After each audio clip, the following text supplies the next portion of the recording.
बहुजन संगठक पेज के Facebook page के सभी दर्शकों को जय भीम जय भारत। साथियों, मैं डॉक्टर विनोद कुमार हरियाणा से बिलोंग करता हूं और डॉक्टर बाबा साहब अम्बेडकर जयंती के समारोह का जो महीना है ये, उसके संदर्भ में मैं बात करने के लिए आया हूं। और मेरा जो बात करने का जो आधार है या जो सीमा रेखा है वो बाबा साहब अम्बेडकर की मूवमेंट उत्तर भारत में या उत्तर भारत में अम्बेडकरवाद, इस विषय पे बोलने के लिए मुझे इनवाइट किया गया है। तो राहुल खांडेकर जी का मैं बड़ा आभारी हूं कि उन्होंने मुझे मौका दिया बोलने का। साथियों, अगर बाबा साहब की आइडियोलॉजी की या बाबा साहब की जो आइडियोलॉजी है उसका जो दर्शन है, जिसको फिलॉसफी हम कहते हैं, उस फिलॉसफी का नाम है अम्बेडकरवाद, जिसको हम अम्बेडकरिज्म कह सकते हैं इंग्लिश में। और आज के संदर्भ में, अगर आज के समय में उसको हम देखें, आज तो वो उत्तर भारत दक्षिण भारत की बात ही नहीं है। आज तो वो पूरे देश की सीमाओं को पार करके वर्ल्ड वाइड हो गई है। दुनिया का कोई कंट्री नहीं है कि जहाँ पे बाबा साहब के जानने मानने समझने वाले लोग ना हों। लेकिन फिर भी आज के जो विषय मिला है उत्तर भारत के संदर्भ में, साथियों, अगर देखा जाए ना, बाबा साहब के समय में ही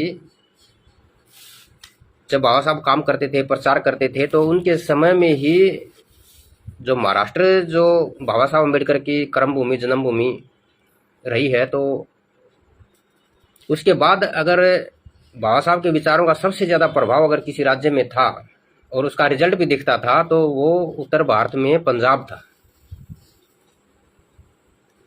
बहुत कम लोगों को मालूम होगा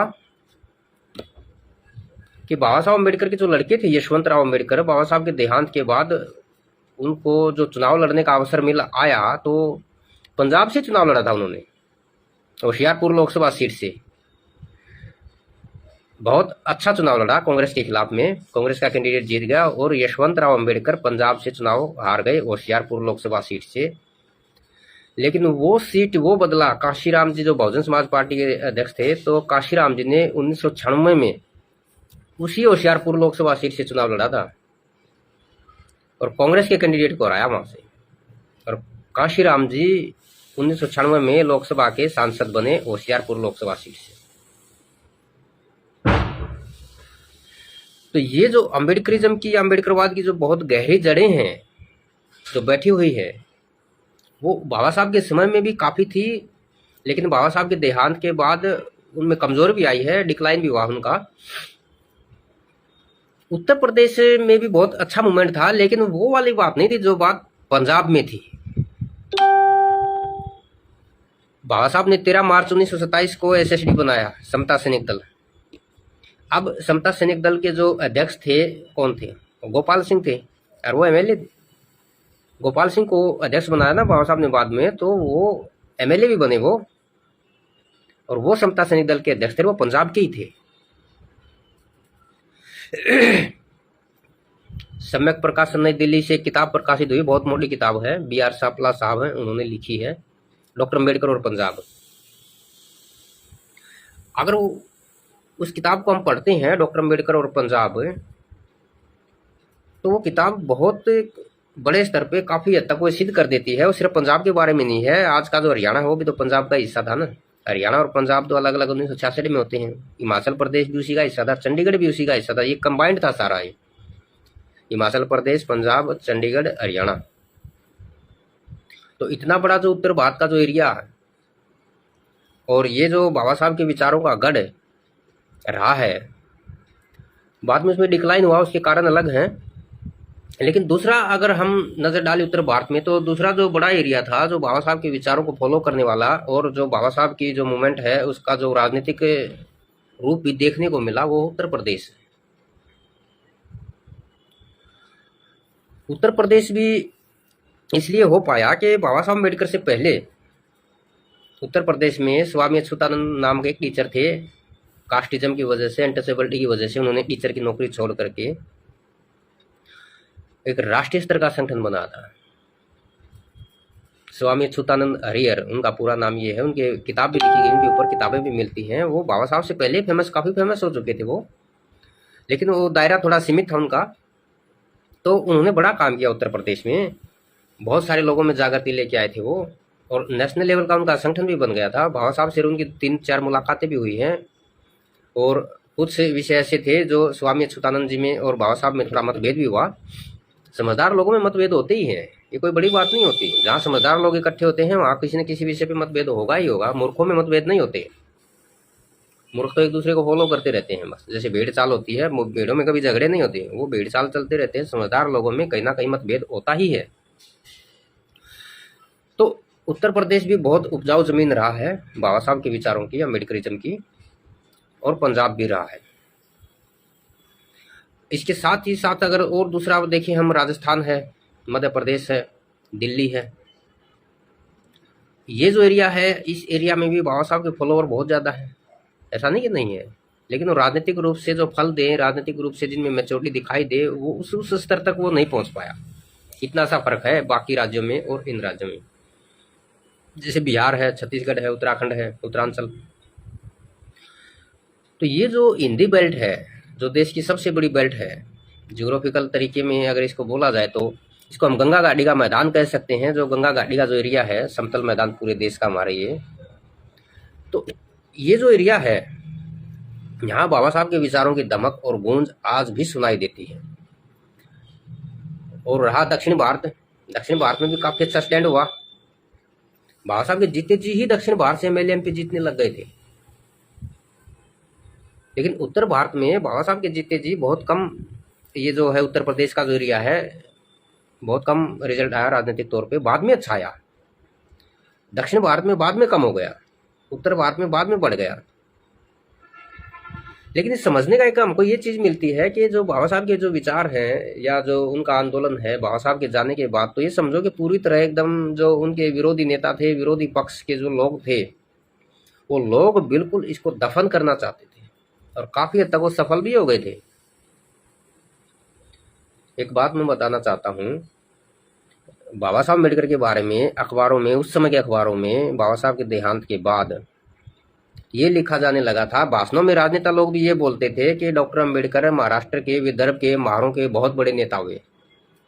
ये लाइन मिलती थी, यानी कि डॉक्टर अम्बेडकर महाराष्ट्र के, महारों के, विदर्भ में, विदर्भ के महारों के बहुत बड़े नेता हुए, बस ये लाइन होती थी। यानी कि पूरे महाराष्ट्र के भी नहीं थे, पूरे शेड्यूल कास्ट के भी नहीं थे, सिर्फ महारों के, और वे भी विदर्भ के।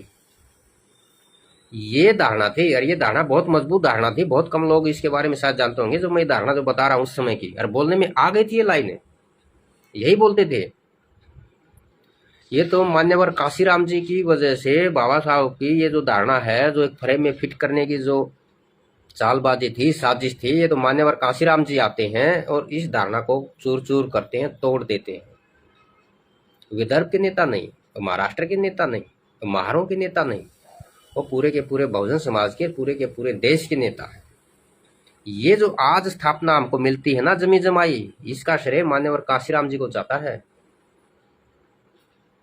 ये तो अगर मान्यवर काशीराम जी नहीं आते तो शायद आज बाबा साहब अम्बेडकर को महारों के, विदर्भ के महारों का नेता भी नहीं बचा रहे थे, यहाँ तक भी खत्म हो गए रहते।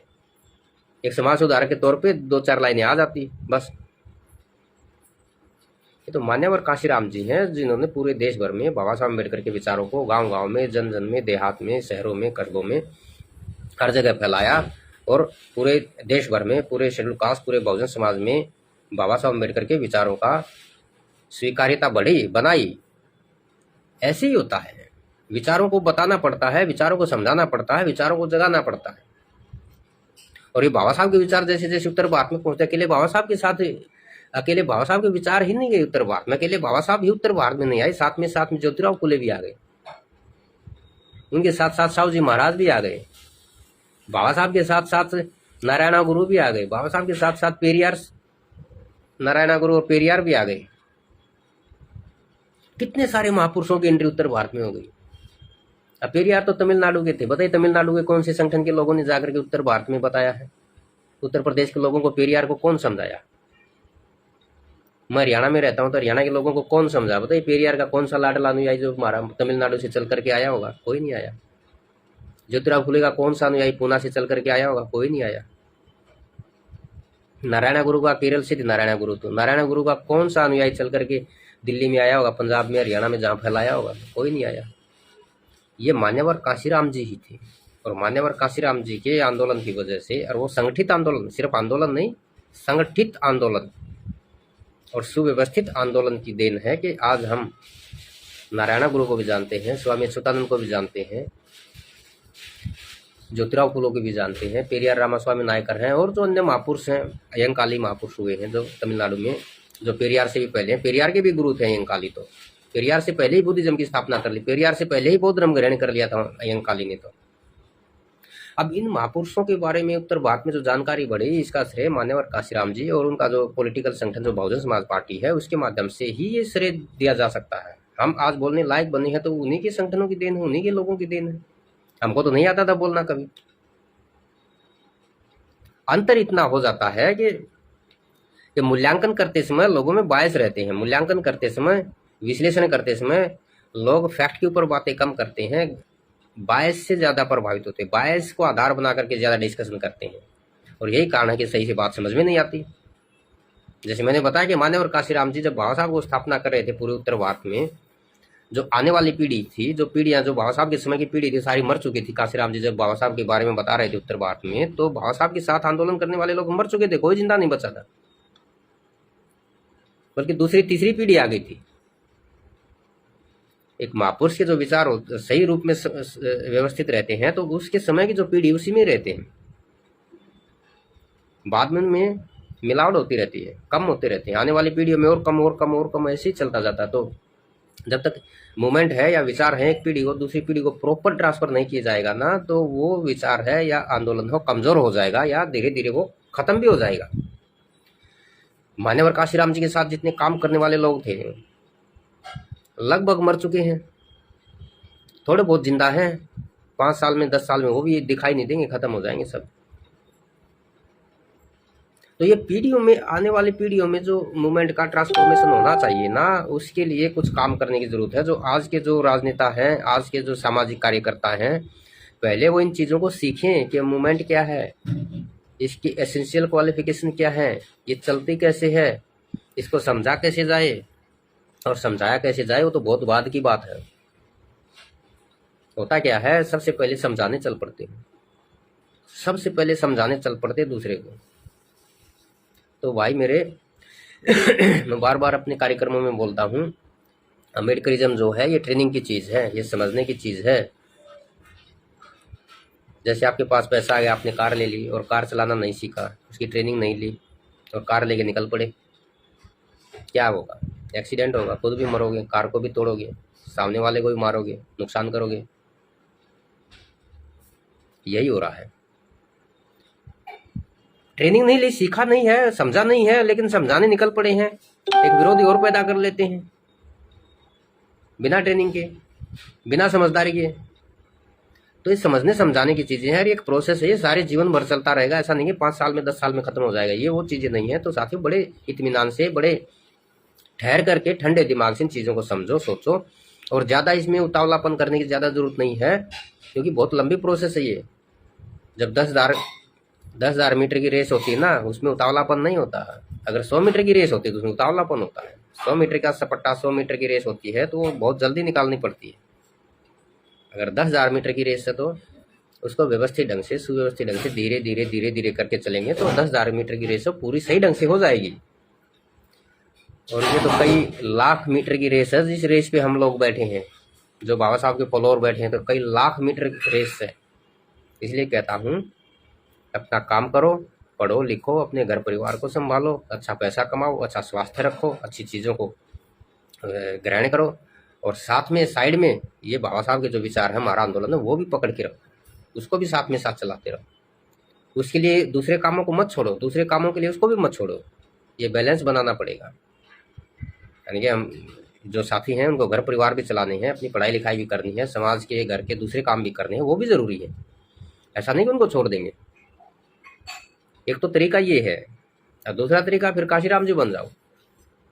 जिसको बहुत ज़्यादा समझ में आता है, बहुत ज़्यादा जोश से जुनून है, जो बहुत ज़्यादा कुछ करना चाहता है और उसके अंदर कैपेबिलिटी है, तो बन जाओ काशीराम जी, कर दो सब कुछ त्याग, सब कुछ दूसरों को बनाने के लिए लग जाओ। काशीराम जी मुझे कुछ नहीं चाहिए, काशीराम जी का भाई बहन माँ बाप किसी को कुछ नहीं बनाना, मुझे तो इस समाज को बनाना है,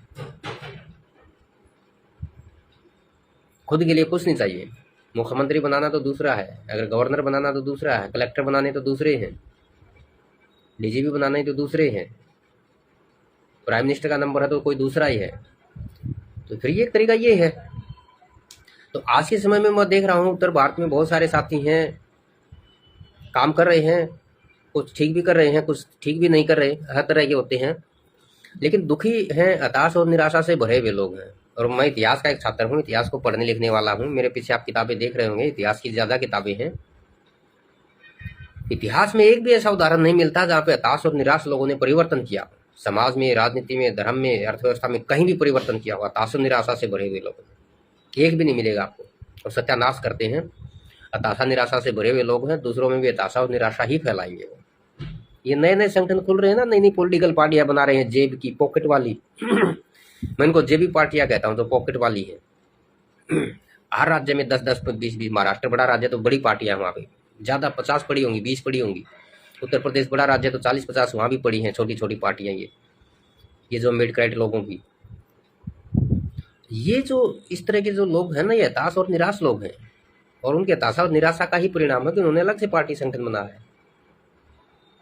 जो बड़ा बना संगठन है, राष्ट्रीय स्तर तक पहुंच जिसकी है, राष्ट्रीय स्तर तक जिसकी धमक है, उससे इतर होकर के अपना एक जेबी पॉकेट का एक संगठन बनाएंगे, राजनीति का नाम देंगे और उसका राष्ट्रीय अध्यक्ष बनेंगे। पहचान गली में नहीं है, मोहल्ला तो बड़ी बात हो गई, गली में उसकी पहचान नहीं है, नाम रखेंगे राष्ट्रीय अध्यक्ष। तो ये परंपरा भी है। और ये बाबा साहब के जो फॉलोवर हैं, विचारक जो हैं, जो बाबा साहब का नाम लेते हैं, जय भीम करते हैं अगवानी में आकर के, उन लोगों की प्रवृत्ति बता रहा हूँ, ये कोई दूसरे लोग नहीं है, ये भी जय भीम करने वाले ही है, ये भी बहुत बड़े स्तर पे मिलता है। तो साथियों, इससे कुछ होना जाना नहीं है, कुछ समय के लिए अपना जो अहम है उसको हम शांत कर सकते हैं, बस इतना इसमें हो सकता है, और इससे कुछ बन नहीं सकता।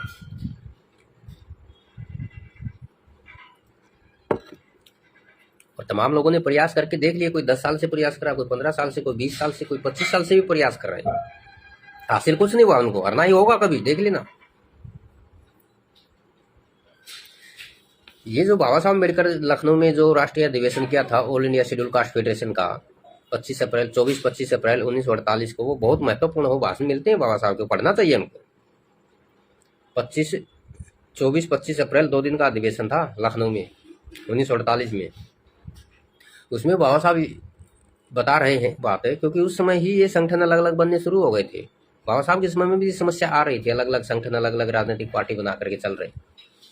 तब बाबा साहब कहते हैं, अगर हमको हमारे समाज का और हमारा विकास करना है तो उसका एक ही तरीका है, एक ही फॉर्मूला है, एक नेता, एक नीति, एक नेतृत्व। ये है बाबा साहब के विचार, एक नेता, एक नीति, एक नेतृत्व। यहाँ पे टिके रहेंगे ना, मुझे लगता है कि वो बाबा साहब की बहुत बड़ी बात को मान रहे हैं। और ये विचार जो है वो उत्तर भारत में लखनऊ में दिया था, एक नेता, एक नीति, एक नेतृत्व। ऐसा नहीं कि 2 साल में बदल देंगे नेता को, ना ना ना, ऐसा भी नहीं है कि 10 साल बाद या 12 साल बाद हमको रिजल्ट नहीं मिल रहे बदल देंगे, वो कमजोर हो गए, नहीं छोड़ो उसको। ये बाबा साहब के विचारों की अवमानना है, और ये जब भीम करते हैं जो लोग, वही करते हैं अवमानना। दूसरे लोग तो पास में पढ़कते ही नहीं है बाबा साहब के विचारों को, नहीं पढ़कते तो अवमानना का सवाल ही नहीं उठता। और जो पास में रहते हैं, जो जब भीम करते हैं, अवमानना भी वही करते हैं। अभी राजनीतिक विचार है उनका, एक नेता, एक नीति, एक नेतृत्व। और अब सारी चीज़ों का जो परिलक्षित है, सारी चीज़ों के जो परिणाम है देखने को मिलते हैं। अब राजनीति इतनी हैवी हो गई है, हर चीज़, हर बात, हर घटना को राजनीति प्रभावित करती है। अब बस वही एक पक्ष बचा जो है, तो साहित्य की कौन चर्चा करता, नहीं तो हम साहित्य में जो बाबा साहब के विचार हैं, बाबा साहब का जो आंदोलन है उत्तर भारत में, हिंदी साहित्य जो है बहुत बढ़ रहा है। जब हम बच्चे थे, आज से 20 साल 30 साल पहले, 30 साल पहले बाबा साहब की किताब नहीं मिलती थी पढ़ने को, लेकिन आज इतना बड़ा लिटरेचर साहित्य में क्रांति आ गई है। अभी वर्ल्ड बुक फेयर लगा दिल्ली में, हर साल दिल्ली में जो वर्ल्ड बुक फेयर लगता है, 6 मार्च को मैं वर्ल्ड बुक फेयर में था, सम्यक प्रकाशन पे गया, गौतम प्रकाशन पे गया, वहाँ देखा इतनी भीड़ दलित साहित्य अम्बेडकरिज्म के ऊपर जो किताबें इतनी बिक रही हैं, जितने भी स्टॉल लगे हुए थे, सैकड़ों की संख्या में स्टॉल थे, सबसे ज्यादा बाबा साहब के विचारों का साहित्य बिक रहा है। अगर किसी महापुरुष का बताया जाए ना पूरे देश भर में, तो सबसे ज्यादा किताबें बाबा साहब अम्बेडकर के ऊपर बिकती है। वहाँ मैंने अपनी आंखों से जाकर के इसका आकलन किया, इसका मूल्यांकन किया, इसको देखा है, उसके आधार पर मैं बोल रहा हूँ। 2 दिन लगाए मैंने देखने में ये चीजें, दिल्ली में जाकर के 2 दिन खर्च करके तब मैं बोल रहा हूँ ये बातें। ये साहित्य जो है, साहित्यिक जो रिवॉल्यूशन है वो बहुत बड़े स्तर पे हो रही है। राजनीतिक जो रिवॉल्यूशन है, राजनीतिक परिवर्तन है, वो भी हो रहा है, लेकिन इतना बड़ा स्तर नहीं है। उसमें हताशा निराशा भरी पड़ी है राजनीतिक माहौल में। तो हमारी बुद्धिज्म की जो दीक्षा लेने का जो प्रोसेस है वो बहुत बड़े स्तर पे बढ़ रहा है। जो बाबा साहब की जो बुद्धिज्म का जो पक्ष है बहुत बड़े स्तर पे हो रहा है। अभी गुजरात में 14 अप्रैल को गांधीनगर में लगभग 50,000 लोगों ने बुद्ध धर्म की दीक्षा ली। ये बहुत बड़ी क्रांति है। हम इन चीजों को ऐसे ही जाने देते हैं कि थोड़ा साइड की चीजें, हाँ ठीक है, चर्चा बन गई, हो गई बात। नहीं, ये समाज में बदलाव का परिणाम है।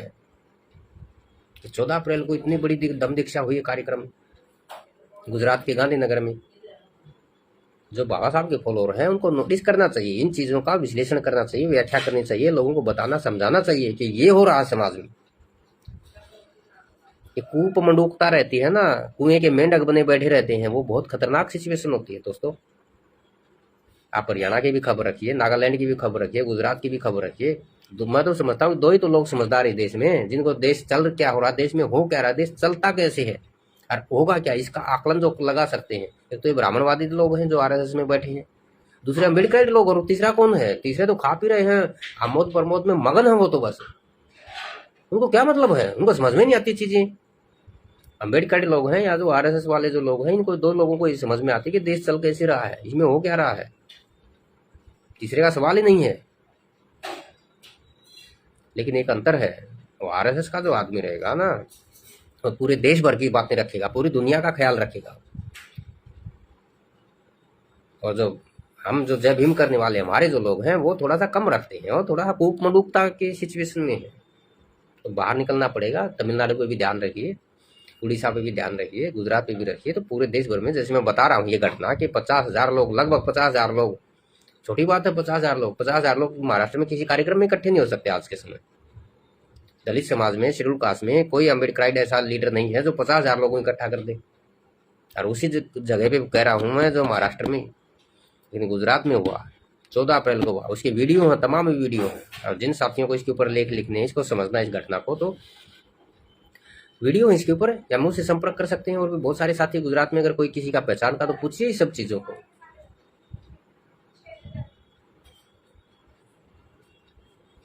तो साथियों, ये सब चीजें हैं जो बहुत बड़े परिवर्तन हो रहे हैं। बाबा साहब अम्बेडकर की जो विचारधारा है साहित्य में बढ़ रही है, धर्म में बढ़ रही है, सामाजिक तौर पे बड़ी जन जागृति आ रही है। ये अलग बात है कि राजनीति में हताशा और निराशा फैली है, राजनीति में कमजोर होते जा रहे हैं, बाकी चीज़ों में मजबूत होते जा रहे हैं। ये आज के समय में उत्तर भारत की बाबा साहब अम्बेडकर के आंदोलन की, वर्तमान की जो रेखांकित करने वाली बात है, मुझे लगता है कि यही है।